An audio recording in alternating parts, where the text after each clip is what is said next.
Nous vous remercions d'être là aujourd'hui. Euh, Moi, je ne vais pas continuer en français. Euh, dama leen di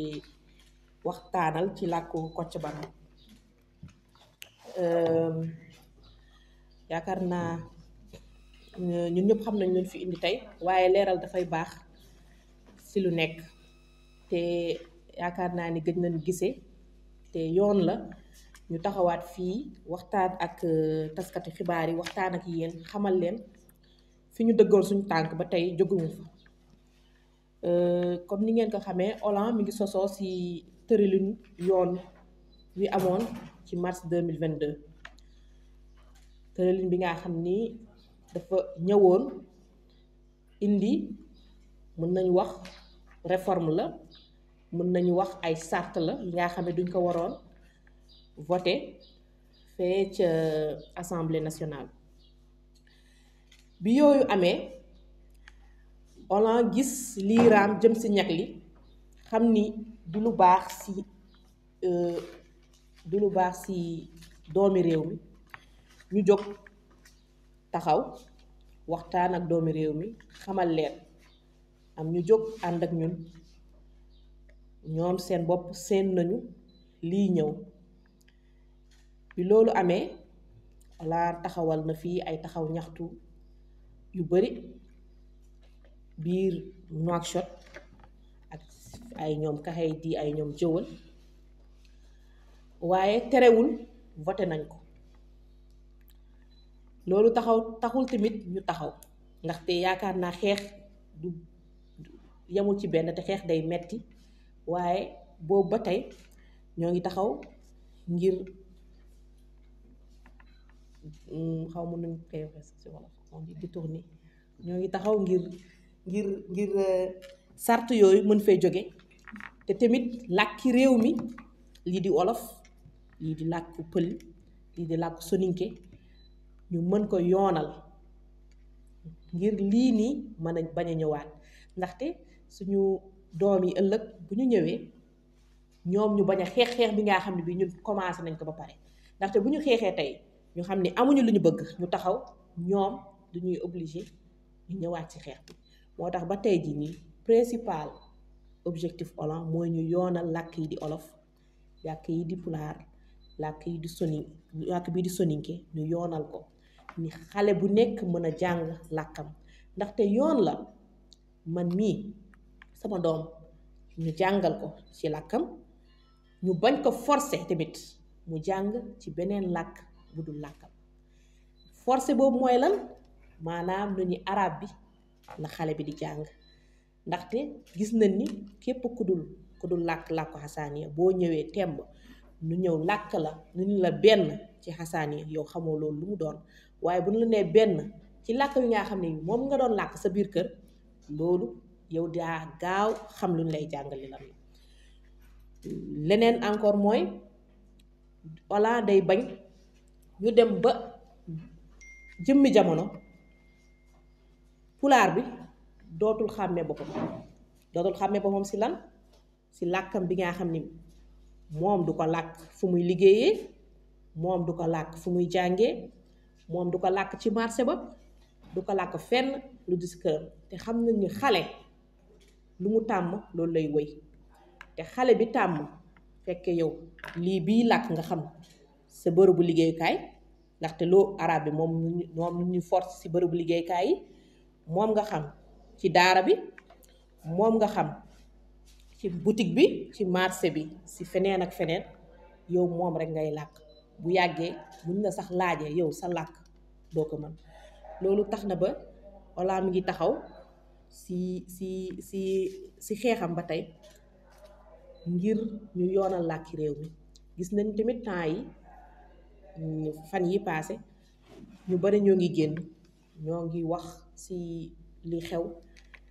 wàllum école privée yi nga xam ne yi ñoo ngi leen di tëj ci année bu njëkk ak deuxième année ak troisième année loolu c'est pas parce que nekkul ci objectifu Hollande du ci wax ñun lépp li nga xam ni gis nañu dafay wàññi wala dafay nekk ci li nga xam ne ñuy suufeel nit ki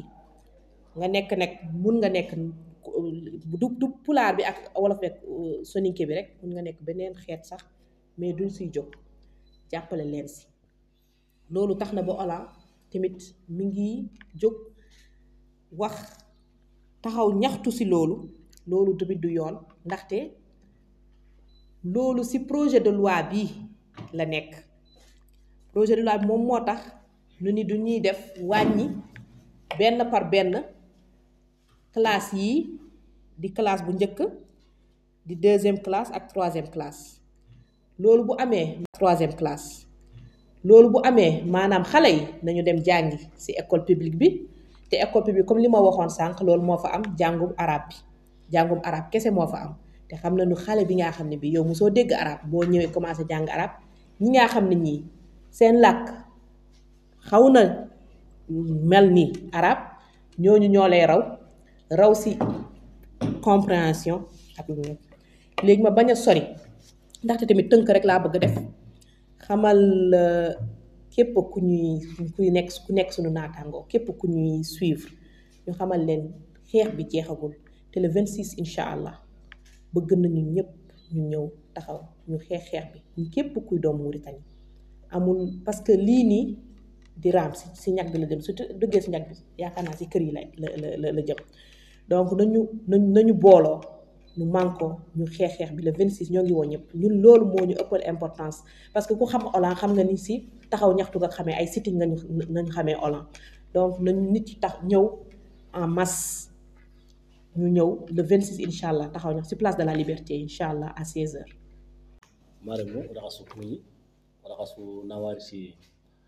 xariye ngay kun wala xa mama kati xaga daga xajun kudo xa hamin kuswara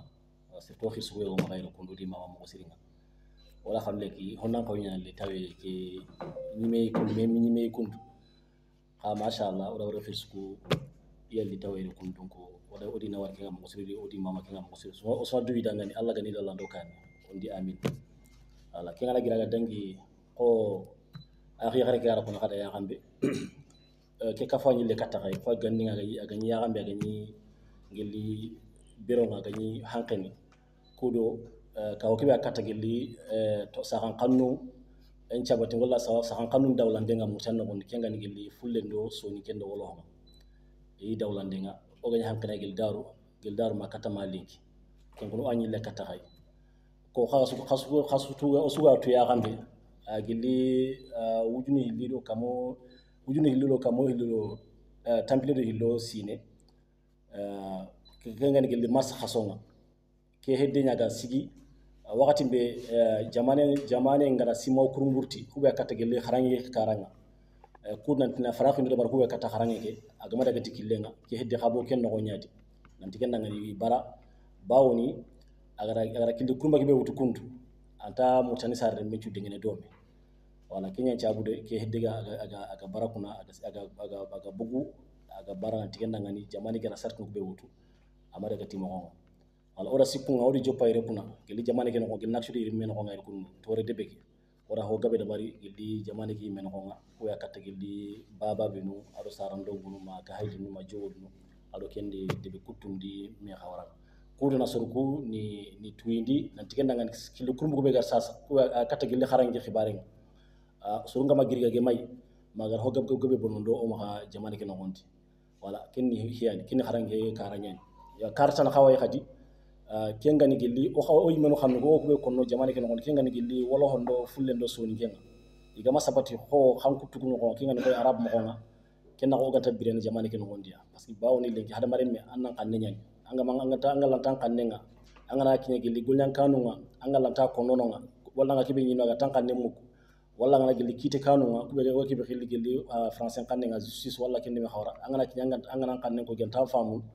kenna ko anke nganga brene jamane ke ko tunga ranke mo nyani wala kenyani donc haranda yi ton ka jamane an kangara to kitike be wutan tikenda ngali wax fara ko dabar na halani karanga ko kutike nangalo ko otike o non seulement mo dunga kenga kempina ada ila ndinga khadi keba khadi o xarnu ko ifo ni sabati ndia jamane ke no gondi ko do ido xanku tugus na nyako même ina nyako sigira khabane ko donc kenyani oke ka hube ga siki kundu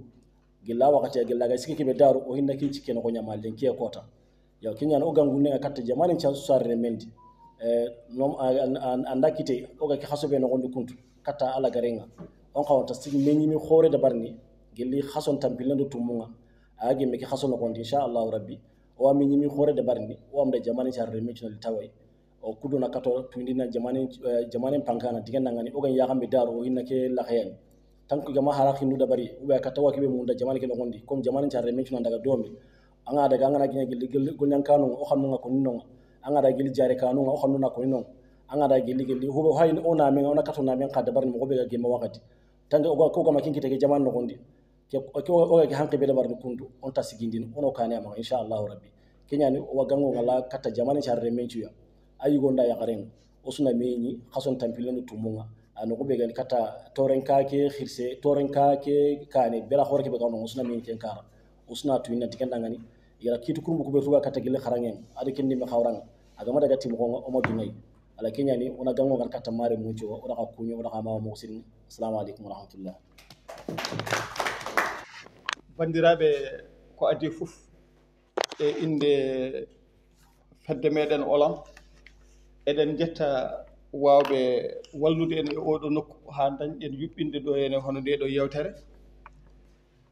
yewtere nde noon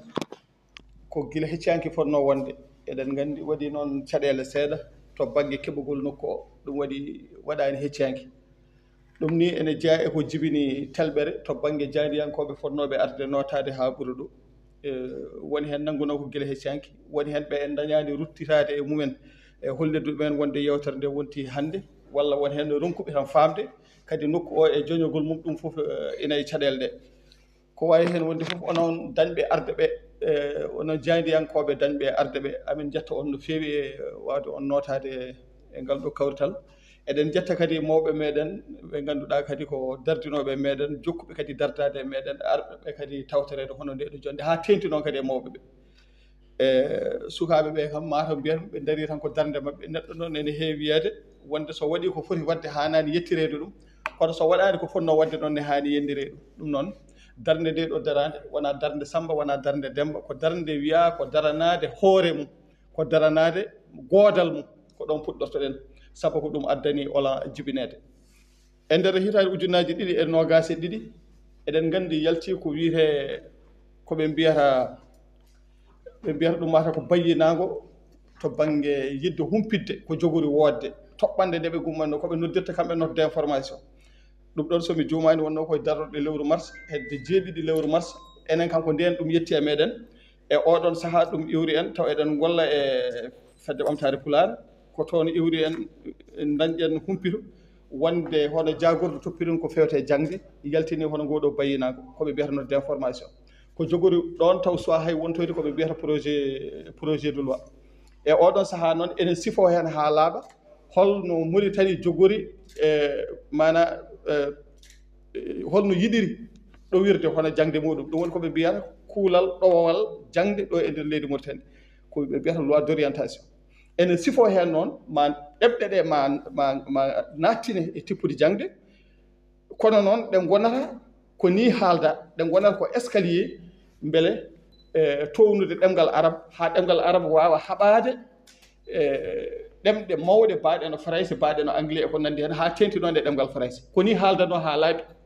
caggal ɗum noon nde ñiŋa yimɓeɓe kolliti wonde ɗum ɗo de kam so Allah ɗum kam ne hulɓini seeɗa kamɓe koye ɓe jeehi ɓe mbayli bindol ngol ɓe woodi koɓe momti e wonɗen birtanɗe kono noon ina heddi wonde ɗemgal arab ha joni ene rokka hen gueɗal ɗemɗe kadi biyaɗe ene nattine hen ɗi sa ari e article 65 woni ko hello 16 e nder ko jogori wontoyde loi ganduɗa ko hoorejo leydi Mauritanie Mohamed Cheikhul Ghazouani ko kañum siifi ɗum ñande 16 lewru août hitande ujunaji 2023 2022 jafoɗo woni ko waɗi o siifi ɗum wonde kuulal ngal hankkadi agal wawi liggorede e nder ɗum ɗon noon e article 65 sa yi no fuɗɗora ko fewti e ɗemɗe saabu ko ngal ɗon article ɓuuri haalde ɗemɗe ɗe ko kaleten ko kadi kaleten ko tongoɗe wona haala meɗen wona eɗen bela tan eɗen kaala ko huuɗe nde ngannduɗaa ko windade ina haala heen wonde ɗemɗe ɗe ɓinngel murtannajo kala ma fuɗɗoro ɗemngal muɗum neniwal koni haaldano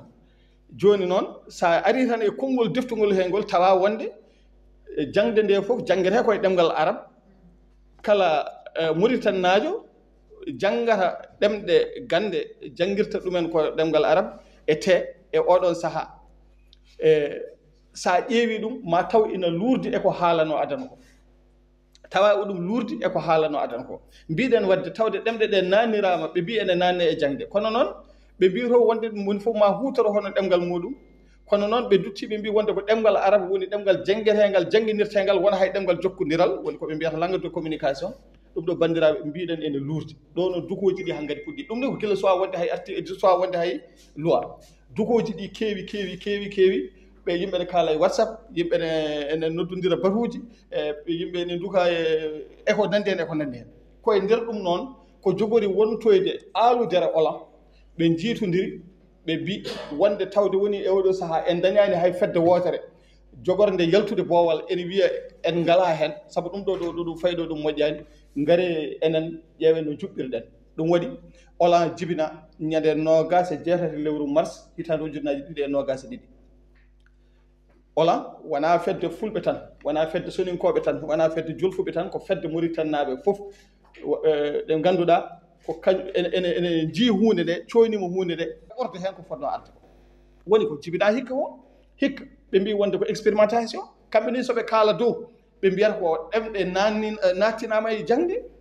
kono gila nden enen en mbi wonde ala ko daña haydara dañaka taw kono ɓe yimɓeɓe gonɓe won hen mbiya en wonde ha tawde en dañi ɗemɗe men ne jangge tan walla no wawi janggirede fof eɗen poti tan wawde jabde wonko dañƴen eɗen mbawi ɓoste joni noon ko jibina ko daña ko ɗum woni ko jiiɗe ko yiya hikka holko daña e nder leydi Mauritanie fof wonande ɓe ngala kabaru o e nder leydi Mauritanie fof woodi ko kalasuuji 6 ɗo Pulaar janggete mi wiyani duɗɗide mbimi ko kalasuuji 6 wonande Pulaar kalasuuji 6 wonande Wolof kalasuuji 6 wonande Soninke ɗemɗe ɗe tati fof poti kalasuuji 7 jantina hen ɗum ko wonande ɓe gona jomen yen ɗemɗe ɓe jangguinteɓe ɗemɗe keddiɗe ɗe anda son paami Pulaar 6 woni 16 koɓe mbiyata non locuteur ɓeɗon dokka woni koɓe mbiyata arabophone en dokka kalasuuji 7 kañum en mbiya enen jangguira ɗemɗe keddiɗe ɗe ɗum pawata on ɗum yeru so tawi joni ko ɓogge gonɗen classe uddite ɗon wiye ɗum ko ɓiɓɓe safalɓe jangguinte ɗon Pulaar tawi ko sehil babi classe uddite ɗon wiye ko ɓiɓɓe safalɓe jangguinte ɗon Soninke non haɗi goɗi jeeɗi no pabran ɗoy tabara sen en waɗi goto ɗo Pulaar janggete kono ko wona jomen en ɗemgal en ɓe jomen ɗemgal en ɓe somi wi jomen ɗemgal ɓe tawi ko yeru Pulaar o ƴettuɗen ɗum ko classe goto woodi to wiyete Nasiba 2 ɓe toon jangguinte ko Pulaar ko ɗiɗon kalasuuji noon e nder Mauritanie fof koɗi 6 tan classe fof kadi waɗat ko 45 élève sa waɗi 45 laabi 6 mbeɗa sikki wonata ko holɗum 260 hedde walla 260 eyyi ɗum ɗon firti ko nder leydi Mauritanie fof ko janggata hen Pulaar e nder Mauritanie fof ko janggata hen Wolof ko nder Mauritanie fof ko janggata hen Soninke taw ko jomen en ɗemgal ɓe timmani hay temetar bandiraɓe ɗum ɗo so wiyama wonde wonko puɗɗiɗen dañde mbeɗa sikki eɗen poti ƴewtade ɗon seeɗa ndeke noon kadi hayɗo waɗa ɗo e hayno waɗirani won anniyaji ene labti hen saabu ɗo ene yeru somi ƴeewi yeru taw ko Pulaar o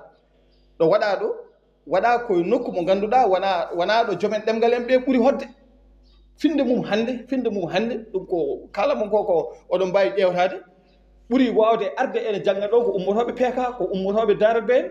minen ko wiyeteɓe toon parents d'élèves en ɓe yiɗɓe yo ɓiɓɓe mumen janggu Pulaar ɓe jinnaɓe ɓe ndendi ko luuyi ko kaar ene guitta sukaɓe mumen gila Darade ɓe gila PK ni gadda sukaɓe mumen ne jangga ɗo wadde ɗum ne lafti wonde ɗo waɗa ɗo wona jomen ɗemgal en ɓe mbaɗana walla waɗira no mata ko yo wiya tan waɗama ko wawi hen wadde fof mi wasa juutnade no fewi ko dalillaji kollitoji en wonde ɗum ɗo ene wondi e wasde yidde yo ɗum moƴƴu waɗiraka yo moƴƴu ko waɗira ko eɗen nganndi ko waɗira ko yidde tabitinde mana ɗemngal araba rokkude ɗum doole ɗum woni noon hikka ko yiya wonde école aji hankadi e kadi heewɓe ina cikka wonde ko kewi jooni ko wonaa ko olan dukanno ko wallahi koko olan dukanno ko tigi sabu ɗum ɗo ko ɗum batti mum tan sabu ɗemngal arab ngal ɓe jiɗi tabitinde ngal ɓe mbaawi tabitinde ngal tan koye duɗe laamu wona ko wiyete école aji publique ɗum woni kamɓe koɓe noddita école républicaine mbele noon ɓe mbawa tabitinde ɗum no ɓe jiɗiri ni taw kadi ko alay sago wadde wona école aji ɗiɓe jiimi gonɗi e less jimani maɓɓe ɗum wadde wawa wonde école aji privé ko ɗum woni noon ko jeeyi toon hitande fof eɓe momta tolno eɓe momta classe hande o ɓe jaratay koye classe uji tati ɗum woni classe uji tati muuri wona classe uji nayyi mo wuuti wona classe uji joyi noon ha école primaire natta wodde noon ha privé natta wodde école primaire so yeehi ha dewi privé waɗa ɗon haaɗi fay ko collège ɗum ko en 2028 wonata yeru kala jannginowo wonande matiére aji scientifique woni keddiɗi ɗi tati jangguinteɗe e français ɓeɗon hande nattat ko mbiyete ko jeehi on jaafama eɓe mbawi noon jooɗade eɓe jooɓe kono ɓe nattata wonde mana ɓe nattata wonde koɓe wiyete population active sen ƴeewi haala ka ko ɗon fayi so ɗon teski tan ko wayno jannginoɓe histoire jannginoɓe géographie jannginoɓe philosophie janngitanoɓe ɗum e ɗemgal farayse hannde ngala golle walla joomumen mbatta janngide goɗɗum ɗum ɗon firti ko joomumen nattata liggade mana ko wiyete chômeur intellectuel joomum wontata ko aɗa wawi noon jooɗade aɗa yooɓe kono so neɗɗo natti woni leydi mum natti liggade natti wawde nafde leydi mum natti tidde ene nafa bandiraɓe ɗum wonko firti ha heewi wadde ko ɗum waɗi noon yimɓeɓe hoto cikku ɗum jotodirani ko jibina hikka ko woni hen goyat tan ko sukaɓe mumen natti janngude école privé walla goni koye nattude janngude école privé kono noon batte ɗe paamatoy ɗum ko wonde laamu ngu yiɗi ko tabitinde ɗemngal arabe ngal fawa ɗum e dow ɗemɗe keddiɗe ɗe fawa ɗum e dow pine keddiɗe ɗe ola noon wi ala kañum gila janggi loi d' orientation o gila faami walla ni gila ni woni note d' information gila ni woni projet de loi minen kala ɗo neɗɗo wi ɗemngal mum ko ɗemɗe amen ɗe ɗemngal ngal ko ngal yiɗi fof ngal wona ɗum waɗi noon min mbi min jiɗi ko ɗemɗe ɗe fof yo ɗe lawɗine ɗemɗe gendiji ɗe pulaar soninke wolof hay arab yo lawɗine yo ɗe lawɗine hono no arab ni tawde woni ko jomen ɗemngal en ɓe ko kañumen mbiyata wonde ko arabeɓe en goppiniɓe ɗum ɗemngal maɓɓe ene foti lawɗinede en jaaɓi kono noon ɗemɗe keddiɗe ɗe kadi ne foti lawɗinede ɗemngal lawɗinirte sa wi ɗemngal yo lawɗine tan ko heddi ko fof hankadi a dañi so lawɗinama tan waɗɗima e laamu janggina ngal force so lawɗinama waɗɗima e laamu heptina ngal force so lawɗinama a wonta arde bureau ko alay saago tan kaala hunde beele humtude haaju ma so lawɗinama wona aɗa jooɗe e radio ka journaliste aɗa waɗa émission tan mbiyeɗa tawde ko pulaar walla ko soninke walla ko wolof kalata deƴƴo an kaalowo safrore ara walla kaalowo araba ara wiye ko ngal ɗo ɗemngal woni lawɗinagal so lawɗinama firti ko kala hankkadi ɗemngal nde wawi liggorede neɗɗo ne wawi yaade ha heɓa jangde towide mum ɗo tolni fof taw liggorto ko ɗemngal mum ɗum ne wona jarribama ne wona kadi jarribanoma wiyama woni moƴƴi wadde firti kene wawi gasde ko ɗum waɗi noon ola haalani goɗɗum so wona wi yiɗi wonde ko ɗemɗe ɗe yoɗe lawɗine ɗum ɗon mi darto ɗo en dana juuta seeɗa beele mbawen arde e jeenawo joom haalanede ɗemgal ko muɗo jang ngallami ɗo ko scénario média ɓe jogui namdal goral walla namdal goral plus namdal ngal ko par rapport e darde wala teskama gila loi o vota wala yiyaka sur le terrain est ce que ko découragement wonande on darima on mbaɗi ko mbawɗon population ɓuuri hewde habbaki hen walla ko une stratégie pour ƴewde no mbawɗon artirde terrain o et deuxièmement ɗeɗo balɗe ɓennuɗe en jii ya collectif touche pas mon école yalti ene manifeste par rapport e loi mo wala famno guila adano est ce que ko ɓen jalti joni ko ɗum findin mon walla jeggiri mon ha mbawɗon yaltude onon e oɗon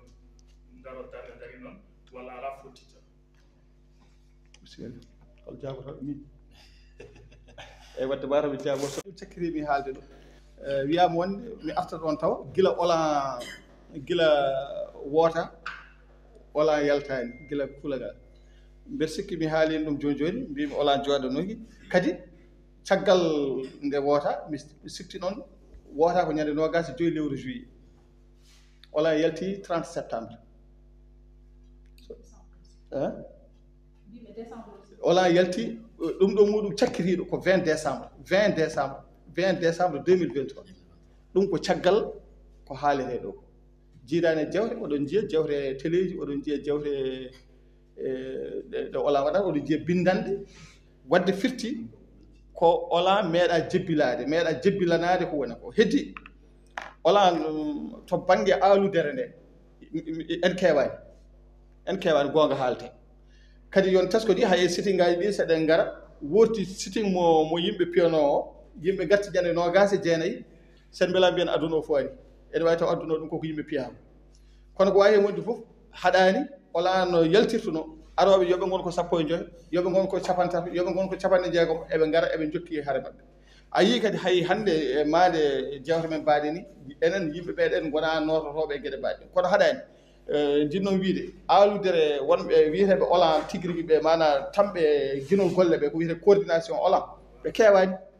kewani kadi Allah ne waɗi ɓe golloto ko golle ɗe jooɗaki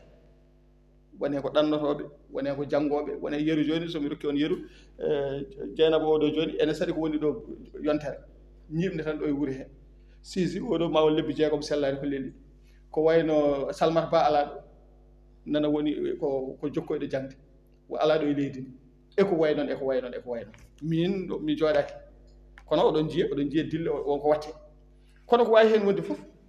ko wiide tan wonde ola meeɗa jebbilade meeɗa kadi wasde jokkude haare meeɗa kadi miijade wonde fotani darade heddi noon wonko en mbiyata tan en joomani en mbiyata ɗum ɗo ko gonga sasre casam ɗam yimɓe joguino hadde loi o wootede wawa wonde gotum e caggal nde loi o woota saabu hadde loi o wootede casam ɗam wonno ko yo yimɓe daro beele haɓade kuulal ngal hoto ngal ɓendude kono hankkadi kuulal ɓenni ɓuuri sattude ene fof eɗen gandi hande sa welama ni mbiya darade ni ene seppana kuulal goto ngal sa welama ni mbiya ka jaltuɗo dos saabu wootama ɗum ko alay saago mbiye noon kono heddi en jebbilaki hono no kaɓortoɗen no wiiri no Dieynaba haali joni ni kuulal 93 hirade ujunere 1993 ko wiyata loi d'amnistie ha joni yimɓeɓe ne jukki ay birɗum o ngal ɗo kuulal nde ko hen tan yaltata wadde ko riddanno goral ko so tawi dartaki goral haadani dartade wadde goral ha joni woni koye dok so tawi wonko ɓeydo noon min pour min est ce que ɗum wona fattange e oɗa aɗa andi lidduji kewɗi walla won kadi kewɗe jomumen e kaala yaha ha waɗa duuɓi yimɓe puɗɗo yiide maɗema jum ko kalannoon ko mais wala ko wayti ko poji wayat ɗi e saaha dam yimɓe jiir ɗum kadi mumen woni hannde ko kewe écolaji ɗi ko gati ɗum wonani importance e oɗo bon namdal ɗeɗeɓal ngal mi yii ɗeɗo balɗe windande jeɓiɗeɗi lunga ene mbaɗi windande men wonde hollirde mette woni policier ji no piiri jangguinoɓe yettonoɓe ne mbaɗa ɗeɗon kede bon ɓurno yimɓe kam taw goto makkat mbaɗano conférence de presse mais ola holno yiir ɗum mbeɗe piggande kamɓe piire mbiyanoɗe kadi aɗa ndeɓe yiyala ɗum walla ɓe ngala ɗo leydi walla holno ola yiiri ɗum bon jabole min mbeɗa jogui jabol min haɗa aɗa waɗi ko wiyete conflit d' intérêt min komi jangguinowo komi syndicaliste gonnomi hande haɗayam natande gueɗe olande natande joni ɗe joni gueɗe olande ɗe kam wona syndicaliste mi wiyete mata ko konunkuyankagal aha kay ko haare goodago haare beele wodde ɗum natan ɗen joni haare olan ko haare beele wodde wadde somi welama wiya woni dow kareli syndicat ji kanko piyaɗo o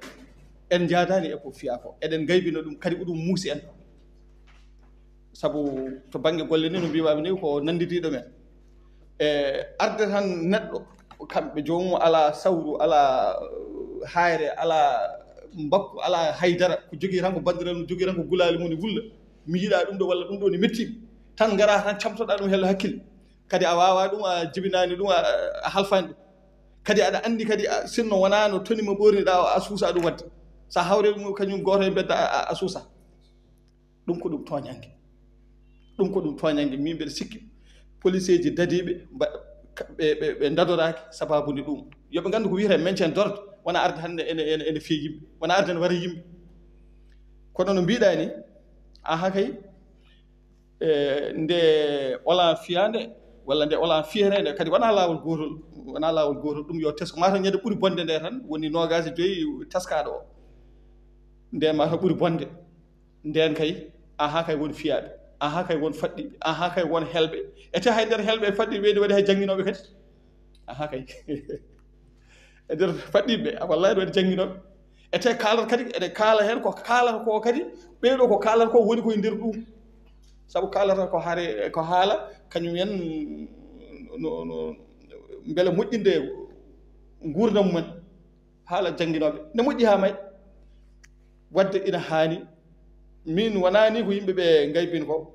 kono so wiyama wonde hay laamu e hoore mum haali wonde yo waɗde enquête yo waɗe ni min kam min diwino ɗon olande fiyande nde olanaɓe piyande porti plainte mi haali ɗum naane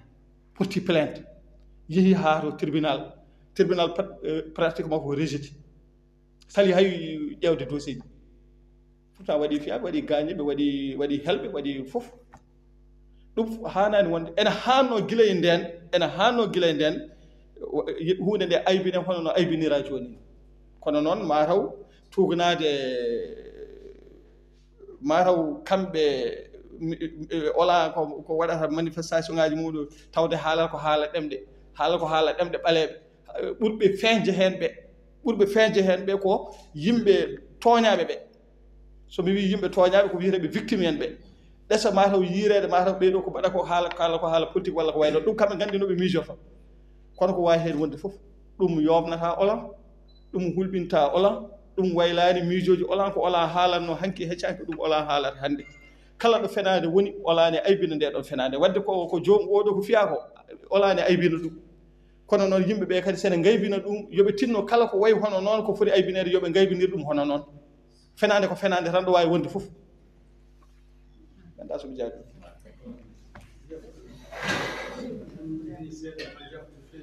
mi ɗon ni mbiɗa yiɗno artude ɗon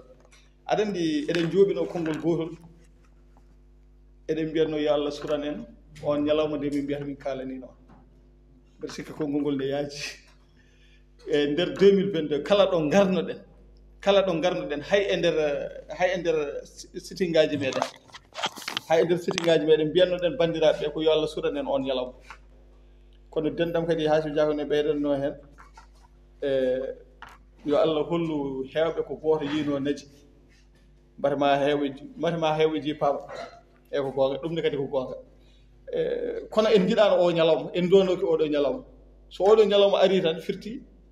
en dañani sagoji men jinnoɗen enen ko darade kaɗen loi o ɓennude kadi en wawno wonde saabu hayso tawi ko wiyeteɓe victime aji mana leƴƴi tati ɗi soninke pulaar wolof hay sinno ko ɓeeɗo tato tan jaltuno e keweedi hunde nde ɓennatan kono e oɗon saaha en ji woodi miijoji ñawna woni hen haala bonnira ɓeeɗo ko ɓurtuɓe ɓe mbaɗata ko politique ɓe ko ni ɓe ko na kono ko wawno artude fof Allah hannde kam waɗi peeƴi ɗum hunde nde yiyama famama kadi ni hay hewɓe ni haalannoɓe wonɗin konnguɗi ɓe jaadano yimɓe oɗon saaha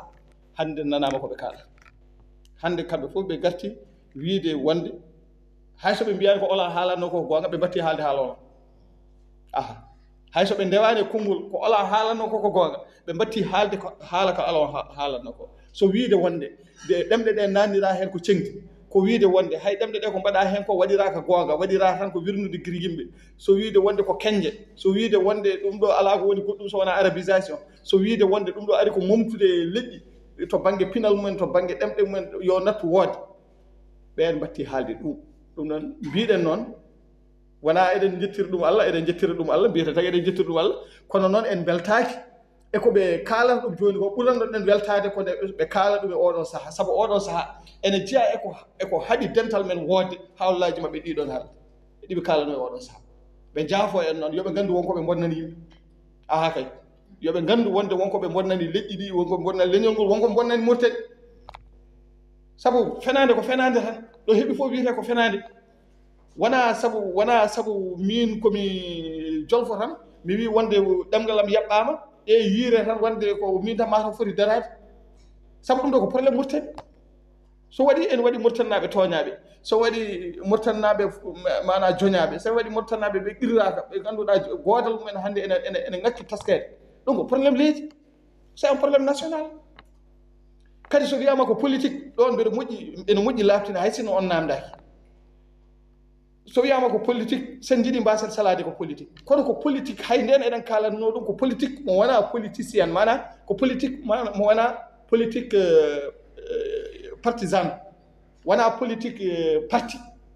sabu ola ne waɗi jeeyaɓe parti ji laamu ene waɗi jeeyaɓe luldu ene waɗi ɓe ngala hay parti fof nane ola ñande ola wi ene daro yimɓe fof garata darto heddo noon heddo ene waɗi matawɓe ɗi woni ɗi parti ji ɓe ngannduɗaa kañumen koyemumen ne coccorno ɗum ko ɓen ɓuri heewde heen ɗum ne kadi ne wona ɗum en callatako ɗum kono en kaalani ɗum goɗɗum ko wona ɗemɗe ɗe ko wona leƴƴi ɗi goodal mumen ko wona ɗemɗe ɗe no poti janngireede ɗemɗe ɗe no poti lawɗindireede so tawi noon parti goɗɗo ene yiiro heen hoore mum bisimilla mum par ce que ko Mauritanie en mbiyata parti naggam walla parti naggam fotaani haalde ko ola haalata ko biyete ko bisimilla walla oɗo ko neɗɗo politique o ari omo nooto e jonde olan walla omo yaade olan walla mo ara sitting ngaji olan wallahi bisimilla makko ko Mauritanie par ce que o yii ko fenaande nde o ari goto enen koye men ni sen dañi rewde e yimɓe politique sabu e nder hirjinoji ɗi kalanno ɗen nandi député ji jiyama min jeeyi député ji min kalan ɗumen jogorɓe worode ɓe min mbi gande son goori ko ɗum ɗon gototon on jii Salmata Ba e Sisi Boy naati nder assemblée in assemblée wona noon ko politique in wona loi wotete ko wona ko politicien ji wotanaɓe wona ko ɓen wotata ɗum so yiɗi har nde yo politique min mbi so wiyama politique min calatako kono min mbaɗani politique partisan wona sababude parti min gonani ɗo wona ɗum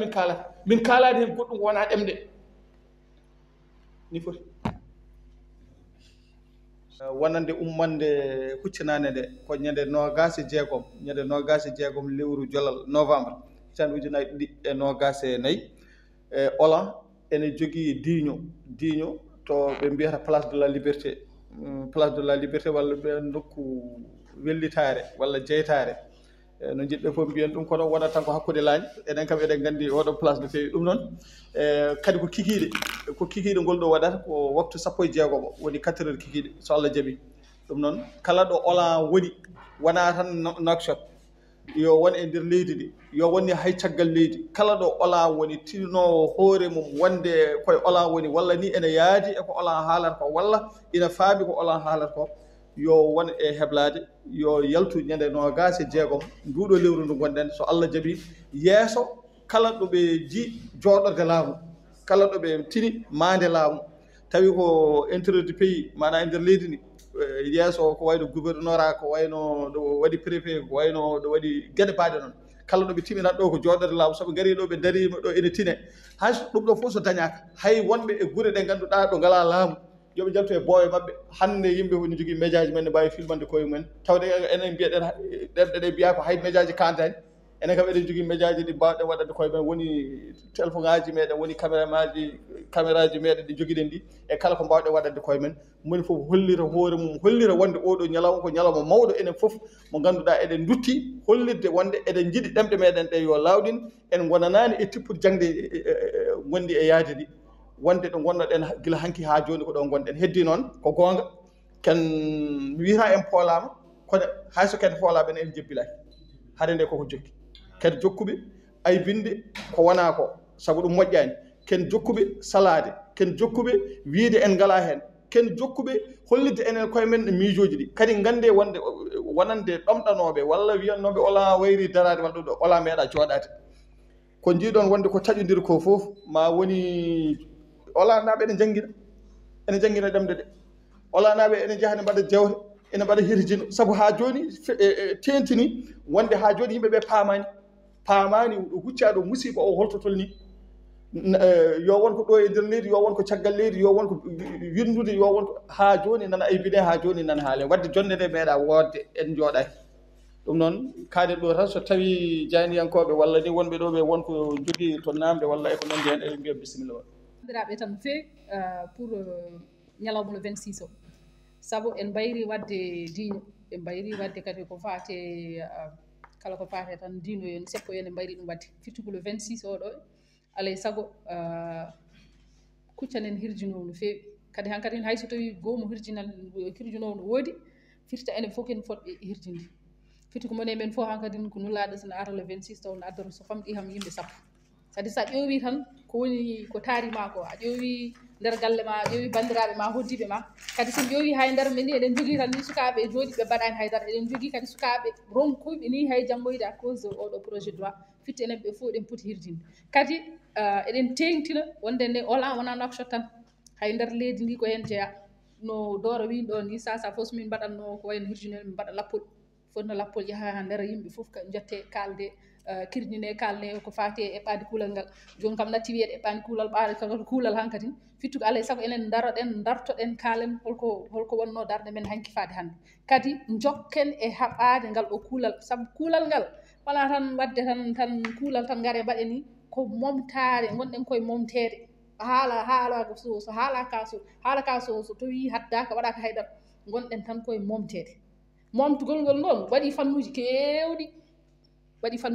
gila hannde oɗo saaha en jii holko wonno ɗo en les années 80 en jii 89 holno wano en jii kadi hay winɗitagol holno wano yihino ha mouvement ji mbaɗe ne touche pas à votre nationalité arin hannde ko touche pas à mon école firti ko kala ko tabitinte kam so tawi tan waɗama e jangde gasi saabu jangde woni fofof tippude jangde woni fofof firti ko éducation hankkadi enen momtare men walla tan enen tan e yiiɓede ko joni ɓurat saabu hankkadi won tat ko sukaɓe men miñiraɓe men aroyoɓe less kala hankkadi tan ko arab janggat ko arab kuccat koye hankkadi kala ko fate ɗo e duuɓi 50 ma taw so ɗum tabiti ni saɗi ni hankkadi daña neɗɗo goɗɗo kaalowo sukaɓe men en kaala ɗemɗe men ɗe saabu hankkadi won tat kala ko fate culture mumen de manière de près ou de loin hankkadi yaada tan koye arbagal enen noon ken momtatenoɓe gila ndeen ene yaaha en seeɗa no ɓosana ene piyeɗen hen seeɗa hen guttaɗa seeɗa ndeeƴa kono joni kam mi sikki piggal ngal yettima to gandanɗa hoore ma moni min fof no foti darade jaafoɗen noon konguiɗi kadda mbaɗaka haydara kono wayni ko noon tan kono paame gonɗen koye momtede kadi ngol ɗo momtugol fof ɓuuri haɗnade saabu rewna koye tippuni jangde ɗum moni min fof noon dato sa daranaki hoore ma par ce que enen wonɓe ɗo ɓe ha tengtino jooɗiɓe ɗo ɓe hankkadi jomum ko janggatno janggui gasi ko wawno e gandal mum hankkadi gasi enen kam hankkadi mi sikki ɗum ɓen ni kono kaɓanteɗen ko arayoɓe less ɓe mataw men kul kam walla min kersu taniraɓe men walla jatiraɓe men gara mbiya ene ha alande ko holko taniraɓe men goppanen ɗo e ndi leydi holko mbaɗi holko kaɓano holko darniɗo firti enen hannde ko yonta en ko en poti haɓade beele taniraɓe men jeeye leydi ndi on paami eyi ɗum noon no allahumma salli on calminama no fewi alay saago français o waɗe hen arabe o kadi waɗe hen Youssouf arte arabe o donc bonsoir à tout le monde et merci beaucoup et je remercie tous les camarades qui ont pris la parole avant moi, Dabadio et aussi Doro sur certaines questions. Pourquoi cette conférence de presse? Je pense qu'il faut rappeler quelques objectifs. Les objectifs de cette conférence de presse, c'est avant tout d'abord de rappeler la ligne principale de Hollande. Parce qu'on est face à une actualité. On sait que l'actualité présente, c'est quoi? Ce sont les écoles privées, ce sont les enfants qui n'arrivent pas à aller à l'école, ce sont. Donc il y a eu beaucoup d'amalgame par rapport au fait que est-ce que Hollande défendait le projet de loi, est-ce que Hollande a lutté contre le projet de loi, finalement est-ce que les langues qu'on est en train d'expérimenter en fait, est-ce que c'est le résultat par exemple de la demande de Hollande? Donc on est là pour cette conférence de presse pour clarifier certaines choses et aussi réaffirmer nos objectifs et bien sûr souligner de manière très claire sur quoi on va. Alors, il n'est pas, en français on dit que la répétition est pédagogique, donc il faut chaque fois répéter. On répète encore une fois, l'objectif principal de Hollande, c'est l'officialisation des langues nationales. L'officialisation des langues nationales, c'est-à-dire l'officialisation du Pulaar, l'officialisation du Wolof et l'officialisation de la langue soninké.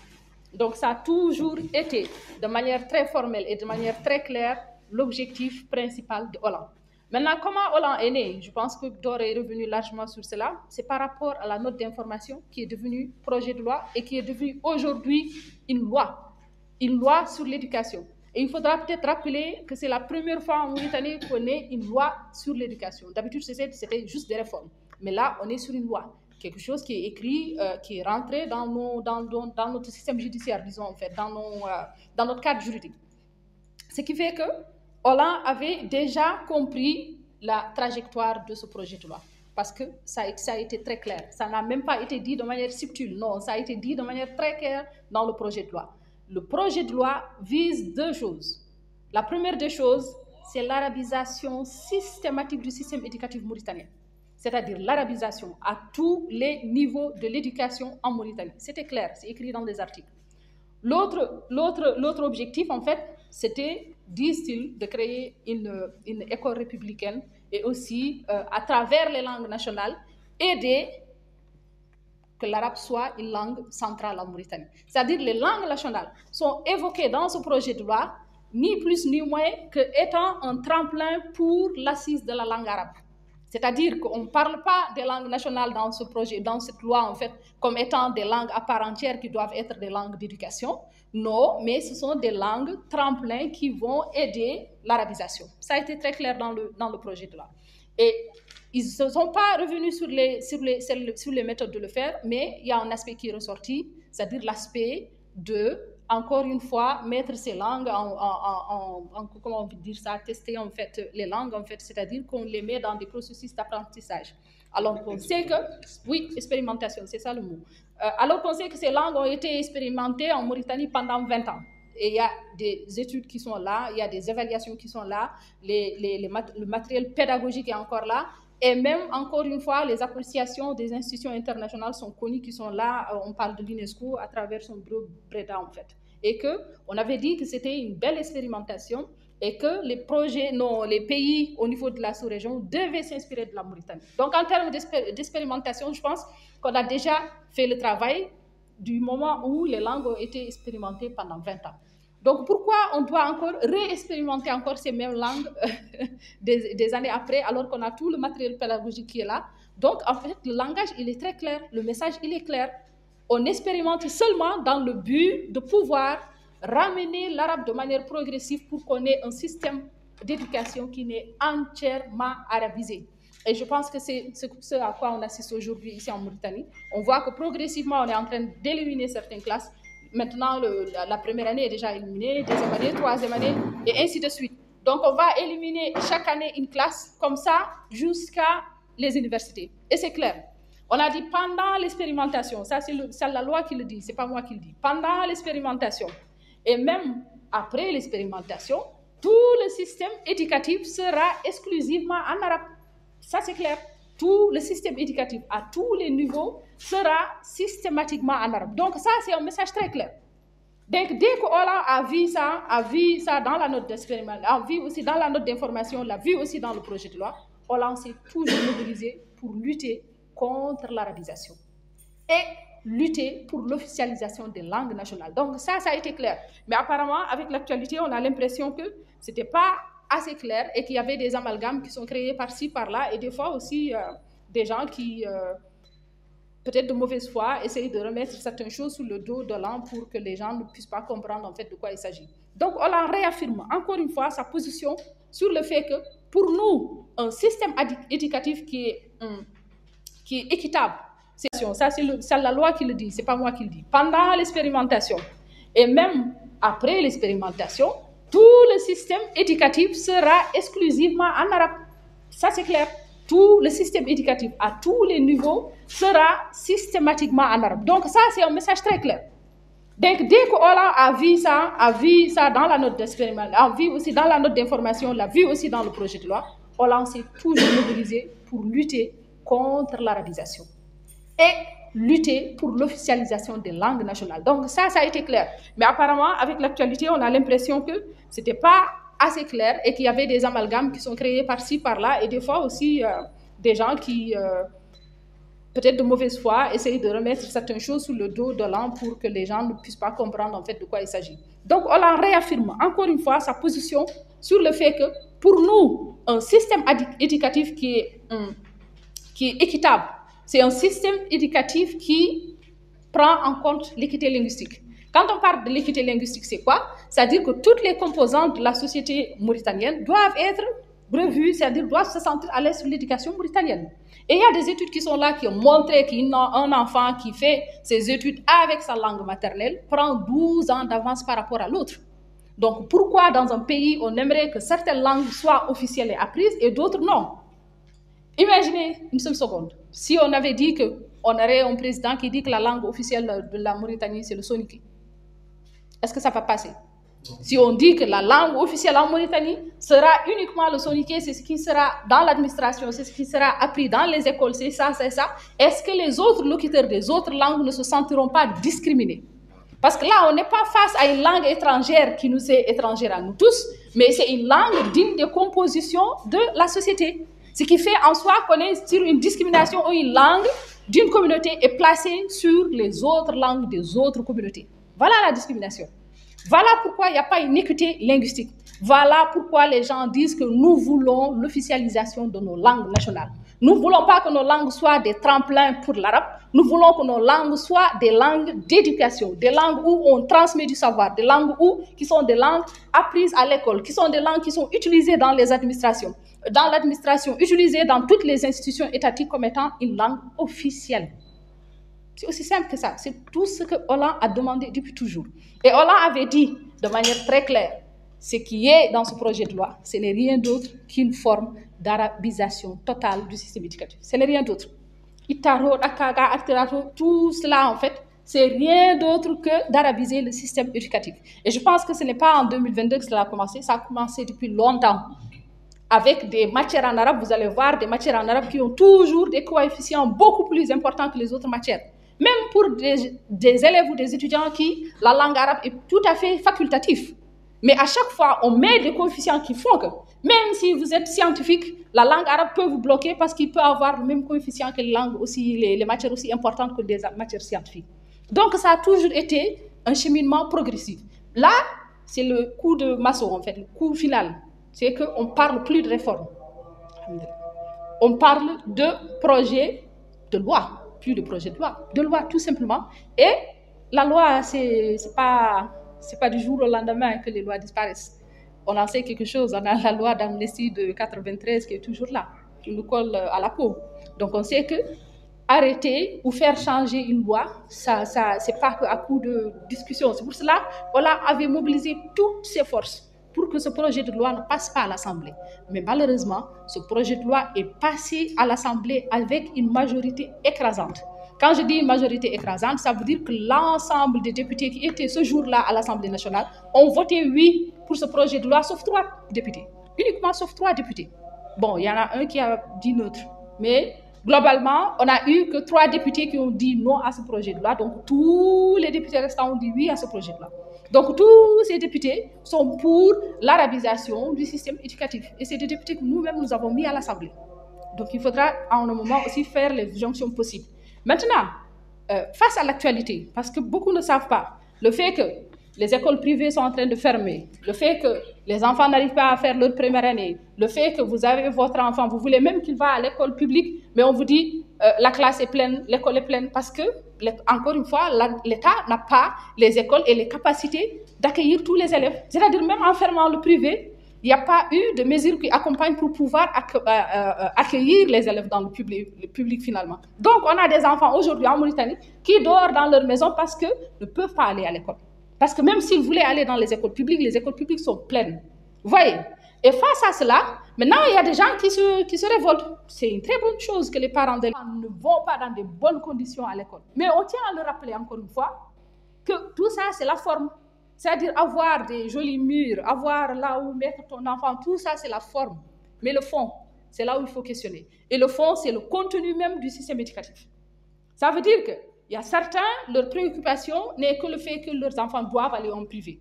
Alors que le fond de la question, ce n'est pas ça, ce n'est pas le privé. Le fond de la question, c'est le système lui-même. C'est comment ton enfant que tu as mis à l'école, quel est le système éducatif qu'on lui donne.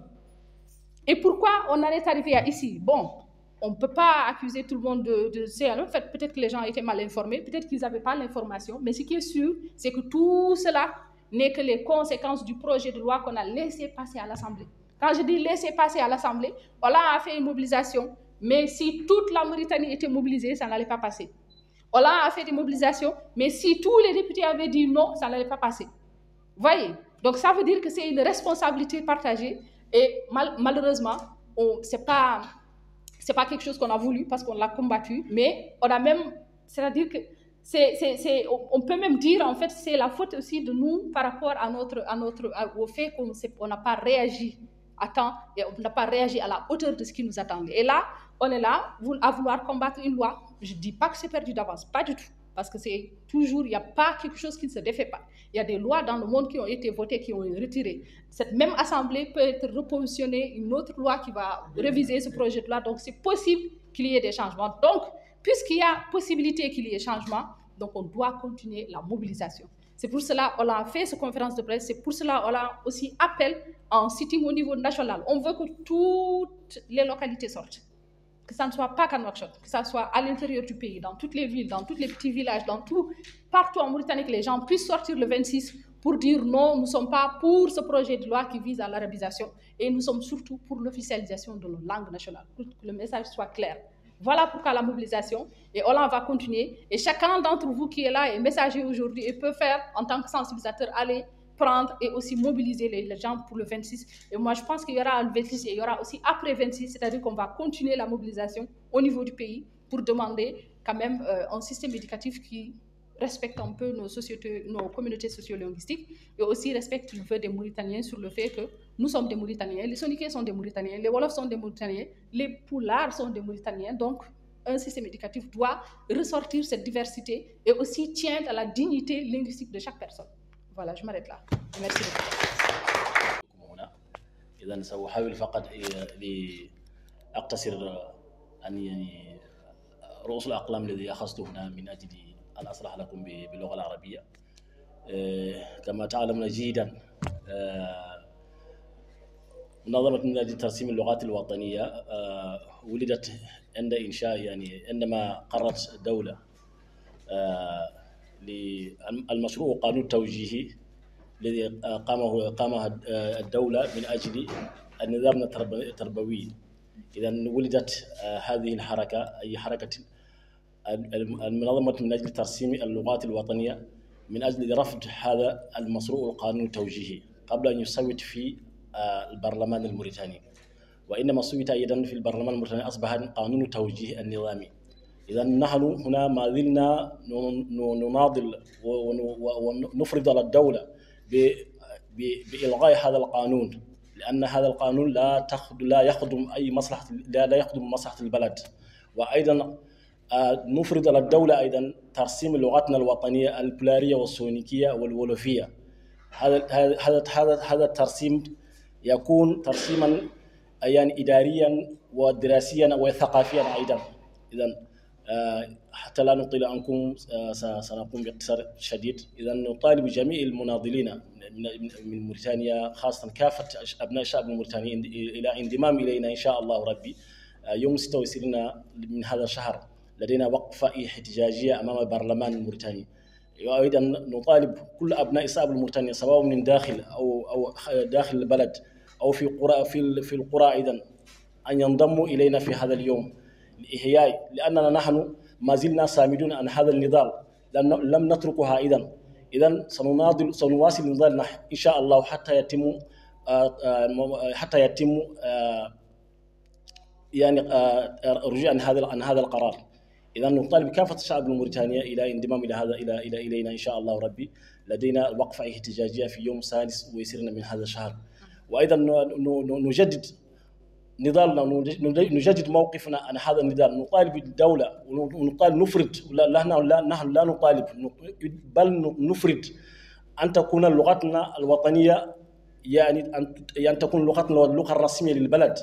مثلا إذا جئنا في الإدارة نجد أحمد هنا يتكلم اللغة البولارية أو نجد سامبا هنا يتكلم اللغة السونيكية، هذا ما نريده. وأن تكون لغتنا أيضا لغتنا الثقافية لا تقتصر فقط عند الدراسة فقط، لا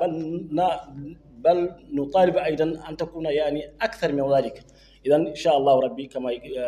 داهمنا الوقت سأقتصر منها. والسلام عليكم ورحمة الله تعالى وبركاته.